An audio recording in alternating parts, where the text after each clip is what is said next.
introduce yourself and your role, your name, and something that's a fun fact that's not on your LinkedIn profile. So we get to know you a little bit. Okay. I'm Jeff. I work at LinkedIn. I work primarily on text classification and some other general machine learning problems. Sorry, could you speak a little louder, please? I'm sorry. I am Jeff. I work at LinkedIn.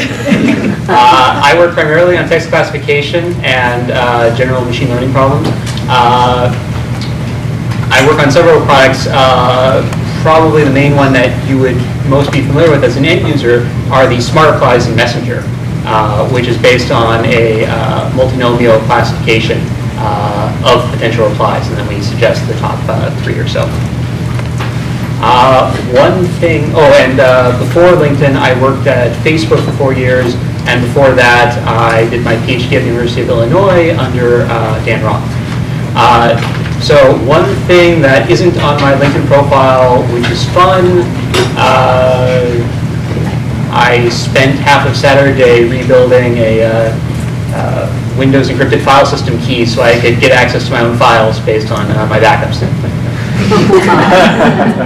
That damn Microsoft. I don't know who would work for them. Hi, I'm Vita Markman. I also work at LinkedIn, software engineer. Currently, I'm working on the international engineering team, appropriately. Essentially, our mission is to make LinkedIn delightful and appealing to members of international regions, as well as in new markets inside of the United States who, for one reason or another, are not heavy users of LinkedIn. My background is in NLP and computational linguistics. I kind of went from the more research-oriented work into more engineering work. Right now, primarily my work involves improving and working on job search ranking models for new markets, which is segments in the United States who don't use LinkedIn much, and we want to improve that.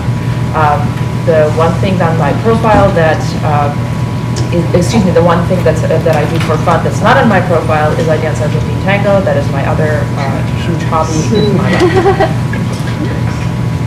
I'm Simoes. I work for Intel. I also have an NLP and computational linguistics background.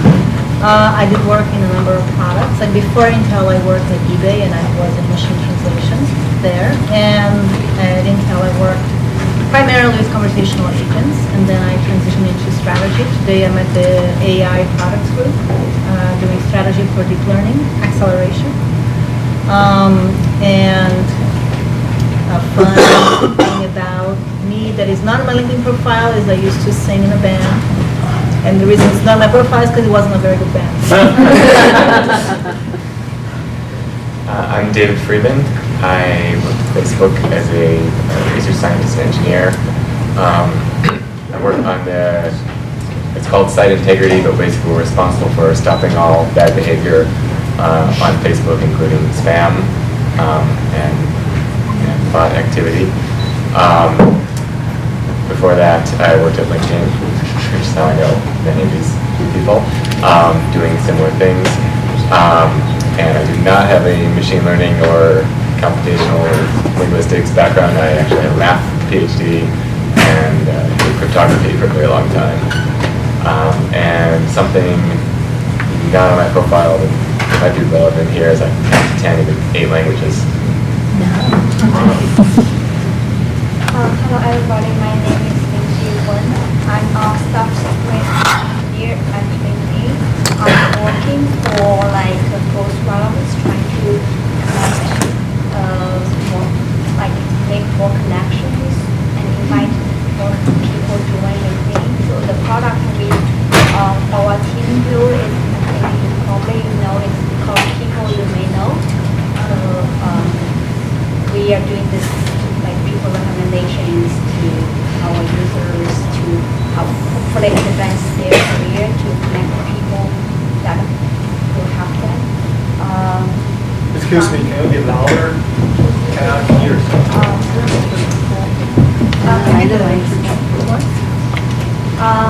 Should I repeat what I said?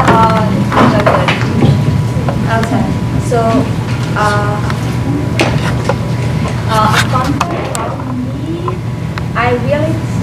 very hard about this, and I think. Okay. Better? Yes. Okay, so I said I tried very hard to think what is fun thing that is not only in profile. Maybe not fun. I wanted only in my undergraduate department. So like for the major, for the class like that is specific to our major, I usually need to be there. Otherwise, it's very obvious if I skip the class. Yeah. That's it. Thank you. So as you can see, I've constructed the panel to have three components of machine learning. So we have the engineering representatives, we have big data mining, applied machine learning, ML, and then on the math side, the predictive analytics and to build the relevancy algorithm, and then on the applied linguistics with NLP and taxonomy and so on, classification. So, as we mentioned earlier tonight, the big challenges for international is, of course, the lack of volumes of data. And at LinkedIn, when I worked at LinkedIn, we had the tendency that we saw was, of course, international users are late in the game. They're late adopters and may default lower engagers. And so their profile completion was ranked higher than core English market new users. We didn't have, of course, labeled standardized data sets of company names, school names. So if somebody signs up in China, they went to school X, have experience in certain companies, they're not standard, those company names and all those other assets like titles. So we didn't have a standardized data sets of those multilingual assets. And so we couldn't really build, we didn't have that inventory to build, to index them and map them to IDs. And then, of course, the connectivity circles of international users is low because there are less people that in those countries that have onboarded on LinkedIn. And so my question to you is, now that a lot of the models are now, part of the solution for resolving for international is, of course, applying language agnostic machine learning models, deep learning, is a good example of that, or creating translation or other language specific systems. So what is your experience, with language, give me an example of a language agnostic treatment, and also what are the cases where language specific lacking creates a lot of problems. And I'll just give an example. When I worked at SeverMonkey, we used a lot of language agnostic signals. So things like number of questions users deployed in their surveys, or attribution channel in their entry point, right? In order to inform us as a behaviorism signal on the recommendation system, or to inform us on the personalized experience. So I'll start with you, Linji. For K, knowing that with all the problems that we had in K, what are the solutions that you're about? Yeah. So as mentioned, because in the international users, they don't usually have standardized data, and let's say for P1K, we are usually dealing with two problems. One is the liquidity. We need to generate enough recommendations, which we call liquidity, and most likely in US, for example, we are working on trying to improve the quality of those recommendations. But for the international market, especially for new users, the liquidity is number one concern. So how we do this? In general, we use when people register, if they do not have a standardized profile or something, so we just use people search with their local language of their member profile using their school or company, and then we do the search, so then at least we can generate some candidate for them so they can start connecting. And if like the other thing is because our recommendation mostly we using the connection graph. Like after you connect to someone, then you can like walk like outside. But if you do not, if you are the isolated node, then it's hard to walk on your connection graph.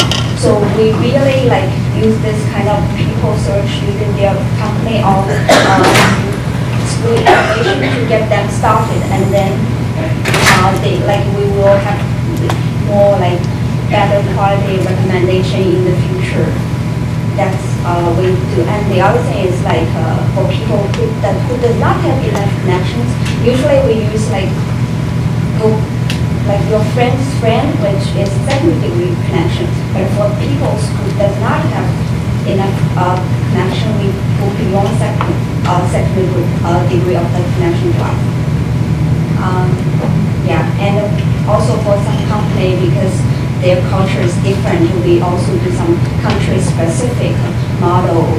Like we learn different like machine learning models for specific country because of the like the I would say like the data and the data pattern from different countries is different. So we use country specifics to help them more provide the recommendation they think they are more relevant to them, but not like global.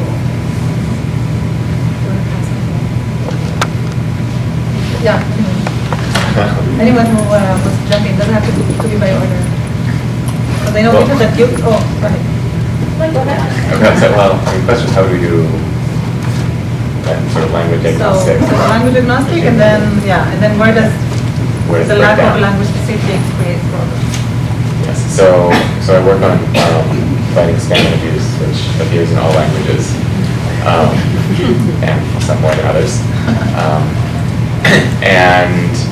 And it's especially difficult because it's an adversarial game. So if you have somebody posting spam in whatever language, and you use specific language features, or even like a word blacklist, adversaries will quickly change their messages and get it out there even and get around your systems. So we found the greatest success is actually not using much language features at all, and really look at behavioral features, because the goal of spammers is to get the message to a broad audience, and there's only a limited number of ways to act to do that. So that's generally been the philosophy at Facebook and LinkedIn. This can break down as you said, in certain markets, what's normal behavior is different than in other markets. People might just friend a lot of random strangers in certain countries. And we don't necessarily train country-specific models, but we have assessments based on the country, sort of what the baseline should be to sort of correct for those cases.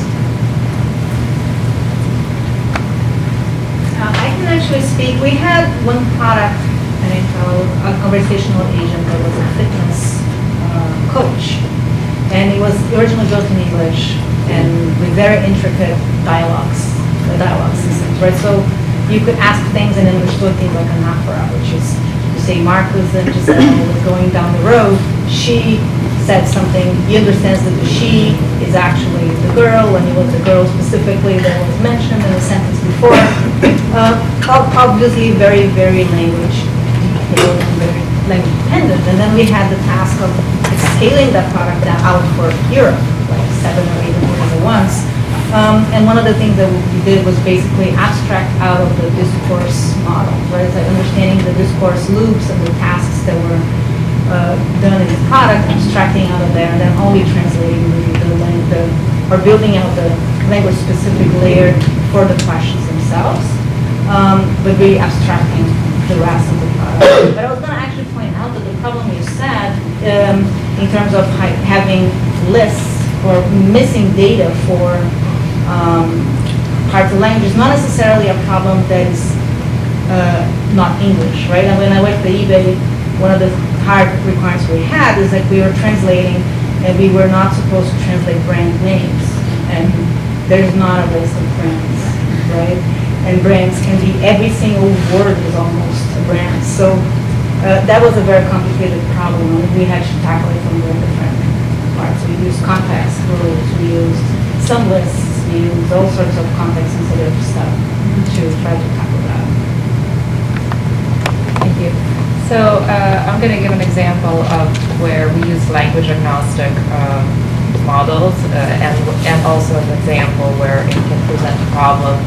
So for example, in LinkedIn is obviously a site available in multiple languages, over 20 languages at least, and members have profiles of different languages. So there's profiles in German and French and Russian, etc. Now, as the search functionality, we can't imagine that we would index for every and have like multiple indices for each language. That's not scalable.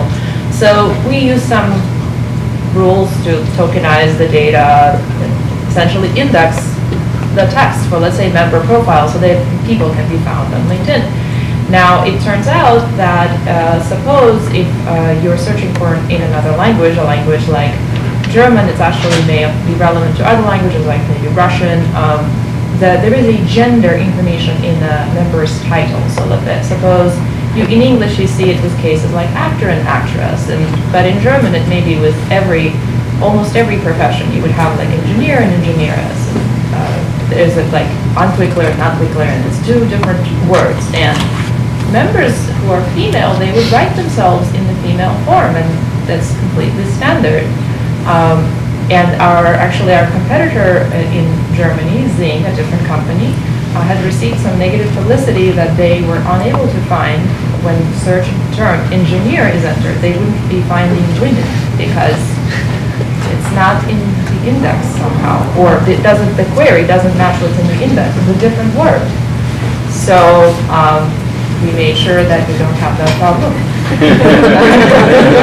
And I actually worked on that part, and essentially this is where the limitation of how we did our index initially was seen, and then we wanted to make sure that you can't just index in English. You never thought of this, and so it's not a problem, but in other languages you have to make sure that even if you index only one term, that at the query time there is some other functionality that allows to match for whatever the form that's in the index. So it's if you say actress, you should find actor and actress in the same way you would find only one of these words. So that's an example where you really need to be aware that other languages have different grammars, and people use those grammars because it's their language, and they don't want to use only English-centric way, which is write themselves in the masculine form. Some do, but others don't. And they, of course, we need to be an equitable platform. So I'm happy to say that we are.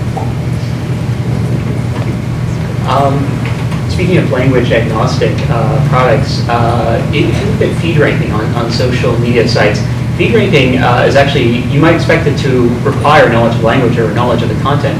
It doesn't really. You have very powerful social signals. And a post gets clicked 20 times out of the last 30 people who saw it, probably a pretty good post. You don't need to know what the post actually says. Maybe you want to know the user's propensity to click. Maybe you want to know the user's connection with the user who made the post. These are very important. When you actually come time to try and understand what the post means, it's actually hard to make an impact, because the vast majority of impressions for a highly trafficked newsfeed are going to be posts that actually see a lot of activity. So you already know a lot about them when the average user comes and sees them. So this is the case where you might think the language is important, but the benefit is not marginal, but harder to realize. Then in terms of developing other models where language is more important, let's say that we want to have a text classification model that predicts smart replies, for example. I'll just use that as my running go-to product. One approach would be to try and find some external resource like cross-language embeddings, and now I can start to try and transfer my examples over to this embedding space. I have text now. I take all the words, I embed them using my English embeddings, and then I have some average embedding which should work just as well for Germany, assuming that my cross-lingual embeddings are good. And then I can make the same sort of inference, and then I have some labels, some potential replies that I suggest to you, and I have annotators translate those. Another approach you could use is use weak supervision, where you go and mine conversations from people, or you go and mine tweets. I mean, there tends to always be some source of text that you can leverage, even if you don't have the budget to pay annotators to label it manually. But yeah, it's never been too much of a problem in my experience. The key is, do you want to make the investment in terms of engineering resources, annotation resources, requisite to capture, increasingly small segments of the market after you go past English, and that's where the interesting business trade-off comes. We've also to proliferate to enhance engagement, right? Because non-English engagement is lower. So when we launched at LinkedIn in 2014 in China, of course there were, it's a very low adoption market at the beginning, low market penetration. And so we actually use machine translation to create, first of all, creating the capability for users to actually have multiple multilingual profiles, and they would be like mirror sitting on a different repository that replicate profiles in different languages. And so we would, even today, right, if someone today in China searches Kobe O'Brien in Chinese characters, they would actually land on the machine translated Kobe O'Brien Chinese profile page, right, and which would be the relevant experience for them, and that would bring on better engagement and reduce drop-off rate, from search, bounce rate.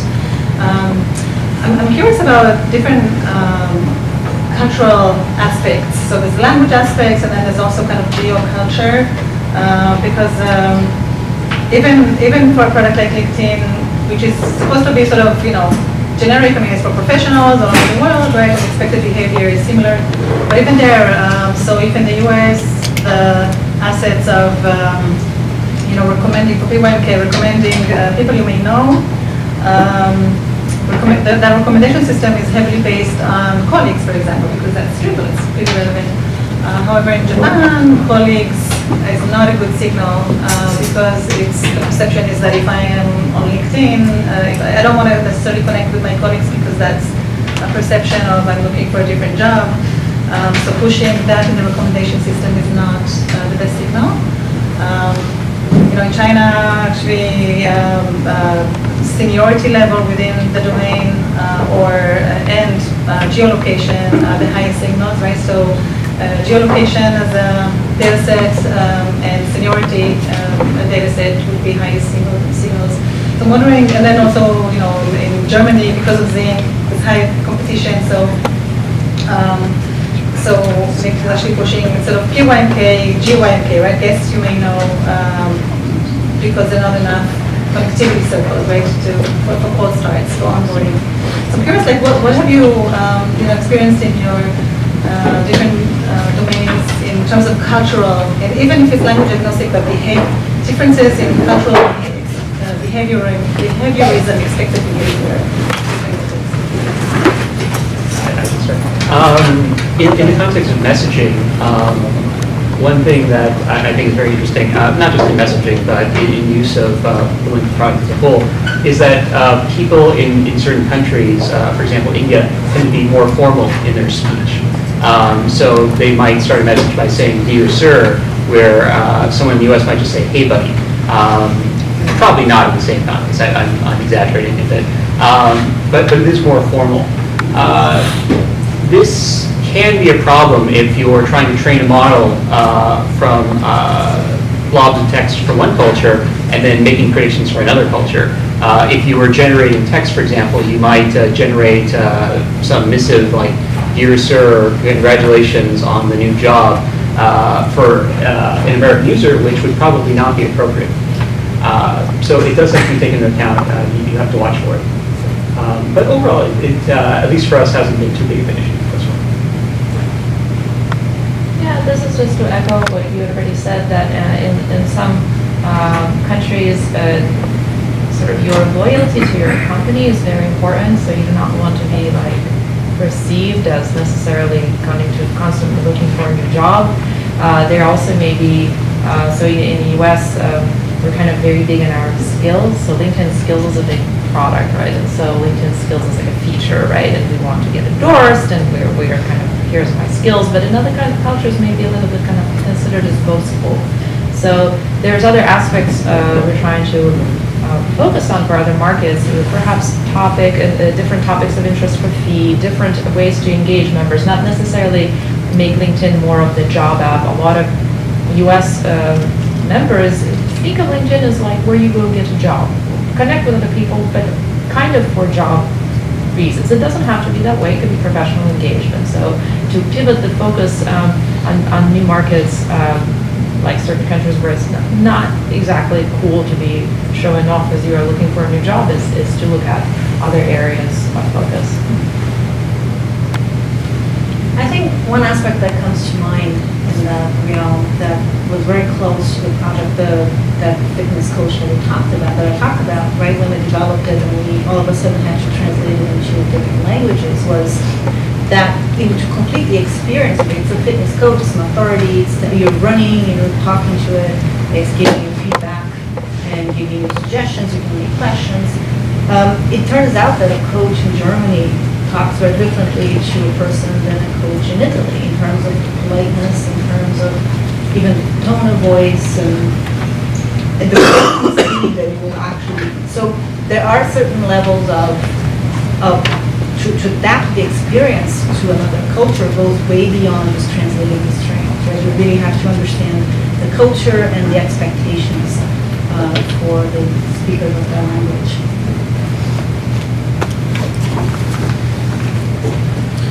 So I guess as I discussed, it's different countries, people engage in different behavior, and sort of different baselines for what might be considered standing or not. At Facebook, we kind of have a sort of a baseline set of policies. If you kind of let different standards proliferate, it becomes very hard to enforce and can seem arbitrary. Sort of what's allowed where. So we try to maintain sort of a consistent line across various cultures in terms of what's allowed inside or not. What is different, and that we use as strong signals, is different propensity of people in different countries to cross that line. How many people have gotten offers from any Nigerian prince, for example? So we can use these kind of signals and bake them into models to try to protect users in that country and around the world.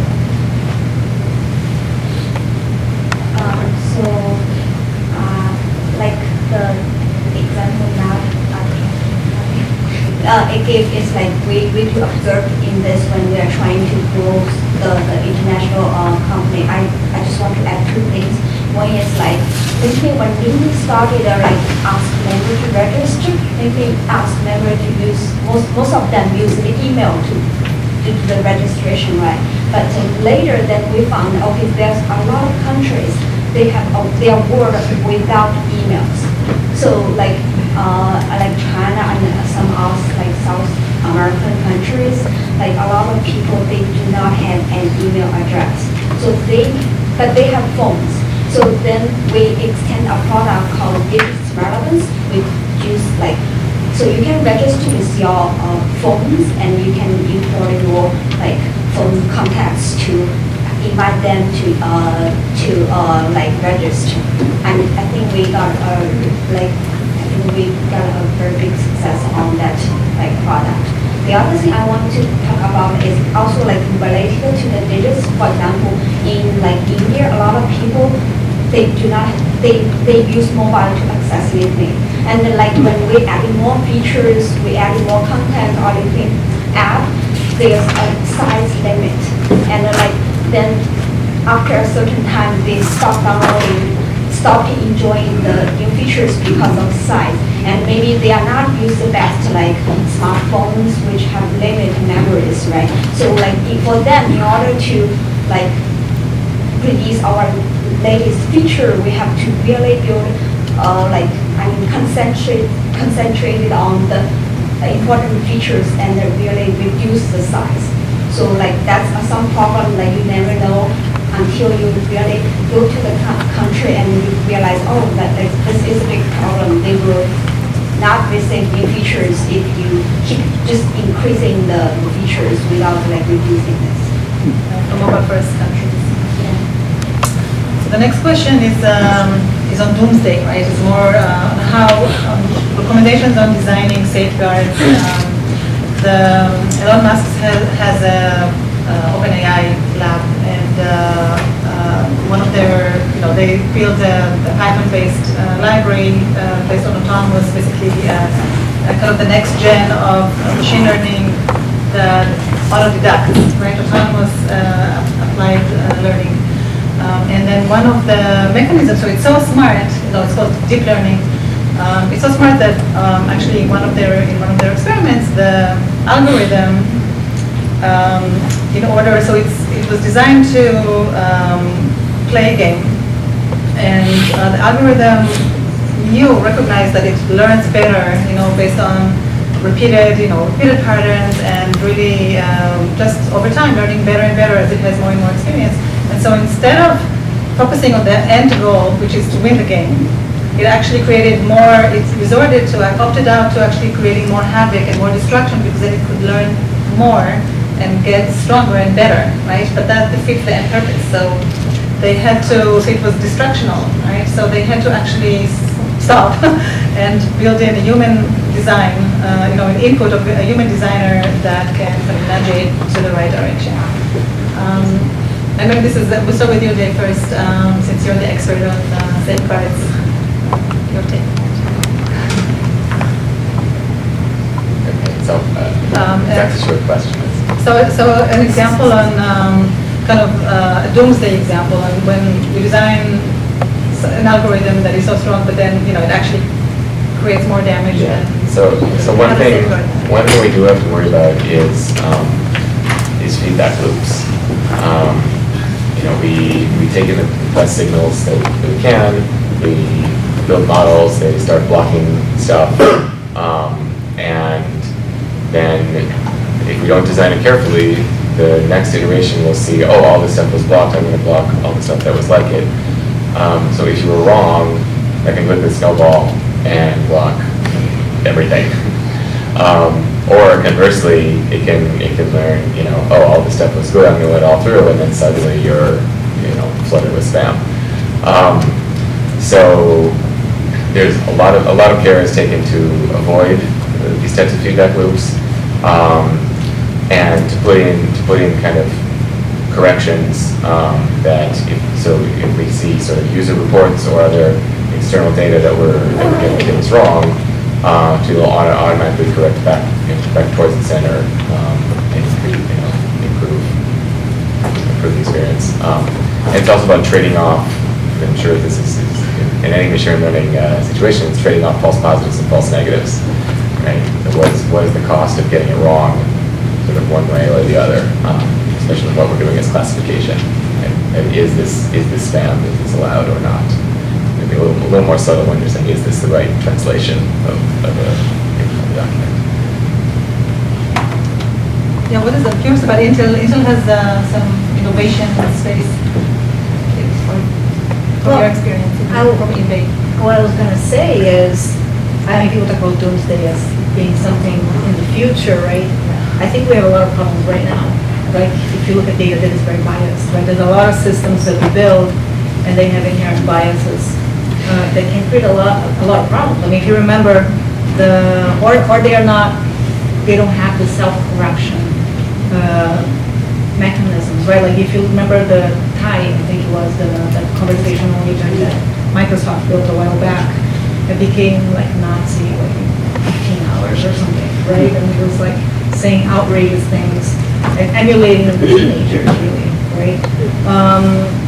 Or if you irrational behavior, which actually was part of what it was meant to do, right?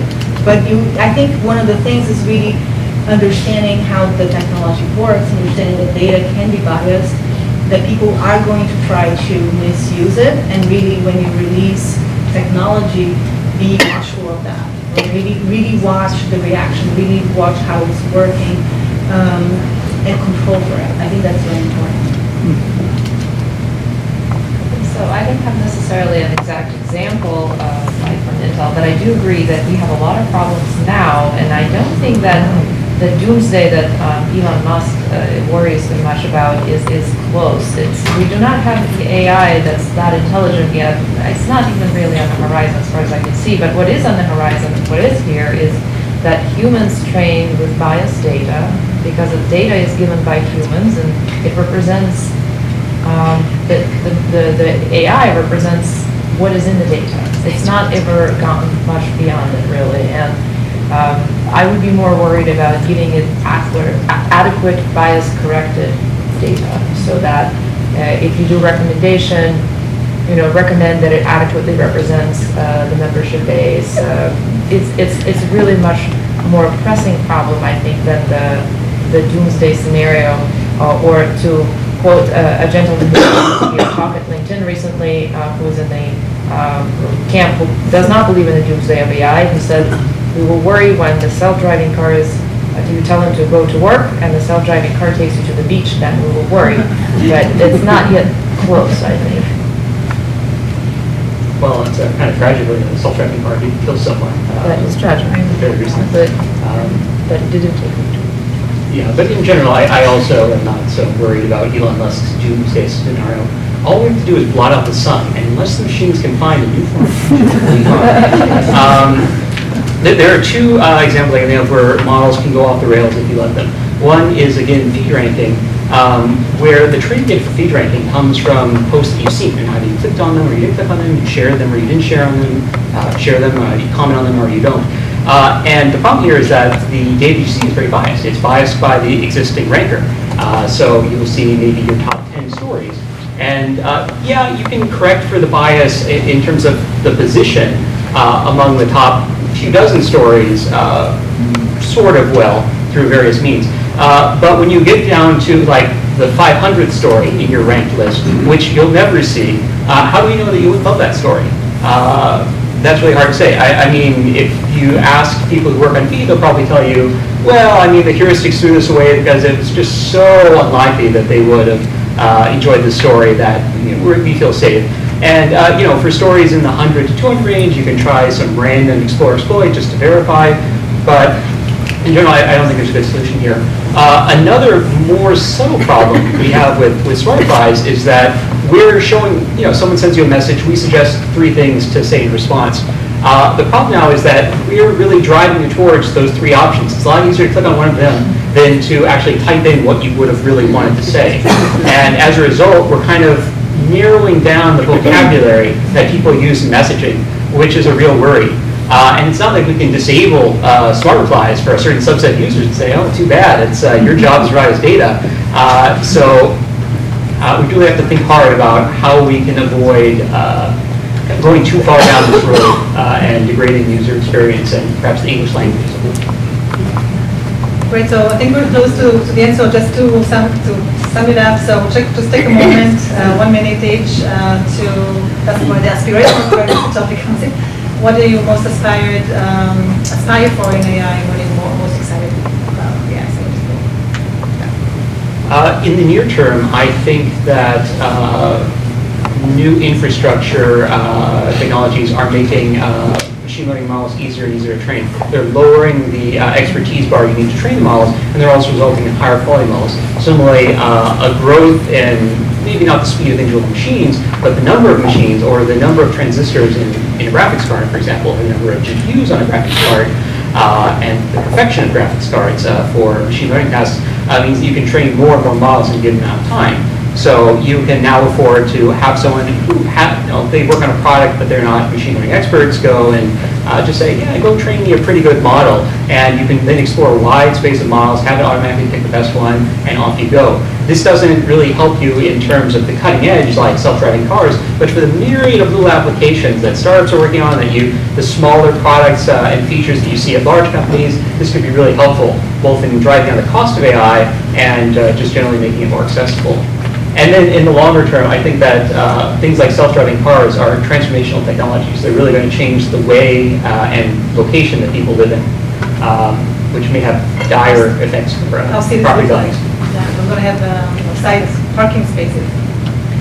So the question is, what is the most inspirational? What do you aspire for in AI, and what are you most excited about? So I aspire to have the kind of machine learning models that both represent humans and serve humans the best of all cultures and languages, because I'm an international engineering team member and I really believe in this mission. It's really important, and to move it as far away from being from carrying the unintended bias of being built by mostly English speakers, to make it accessible to the world.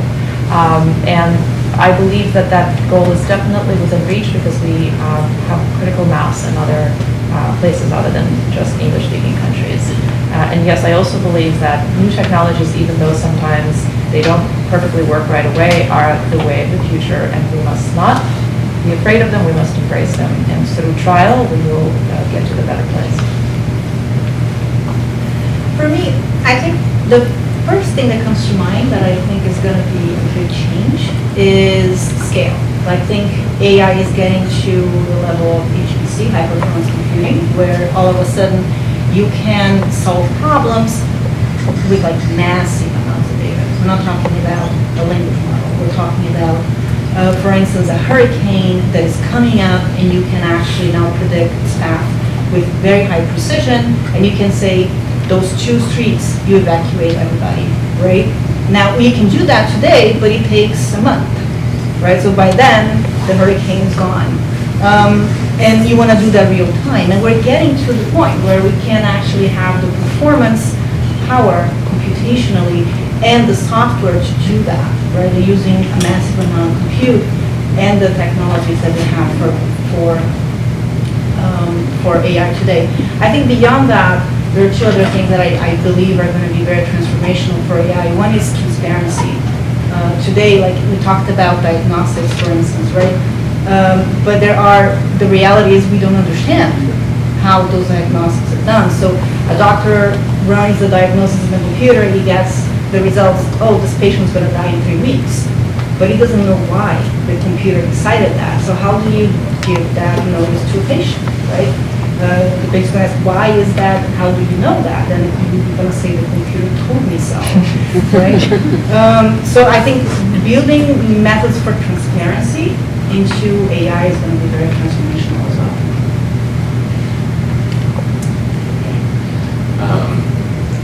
I guess in terms of AI in general, I'm excited about things like self-driving cars, because then my kids won't have to learn how to drive.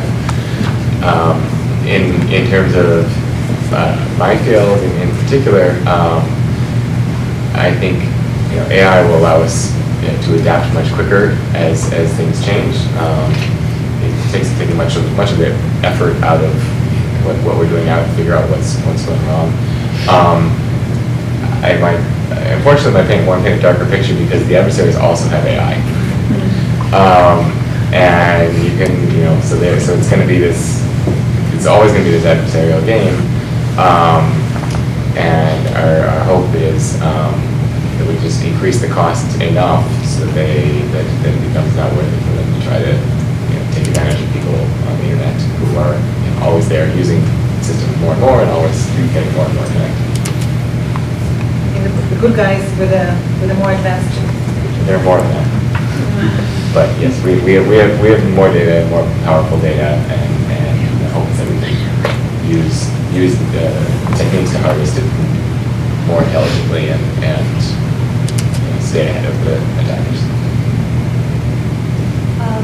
So the things I'm most excited about the next generation of AI, I would think 2 ways, like technically, AI has been very powerful on the conceptual problems such as image recognition, speech recognition, but for the cognitive problems such as language understanding, this kind of thing, which I think require more comprehensive intelligence. So now the current artificial intelligence I think is not comprehensive enough, but I think more and more people are now focusing on to work on this cognitive problems which require more advanced intelligence, and I expect this problem will be there will be at least big milestones in next few years on this type of problems. That's one thing on the technique. That's like what I think. The other thing I'm really excited about is healthcare. So I think Luis also gave example now in using you can take a picture of your MRI or CT of this kind of things, right? So the precision of AI model can it can be better than average expertise, and maybe I think the expertise or really top level of doctor is really the resource is really limited. So the wide application of AI can really help at least pre-select or do a first selection of people, so then it can save a lot of resource and also make people accessible to those very experts, to people who really have this problem. Because I know a lot of people may I'm not sure what's the number false positives. We can use AI to pre-select them and then let the real expert doctors working on people who really need help. So that's two aspects I'm really excited about. My inspiration for AI is empathy design, so I'm more focused on that. So with a huge shift in computing, with voice activated products, it's going to have to be computers and applied machine learning models are going to have to be much more harmonious with human behaviorism and adding the country culture factors in. So thank you so much for listening.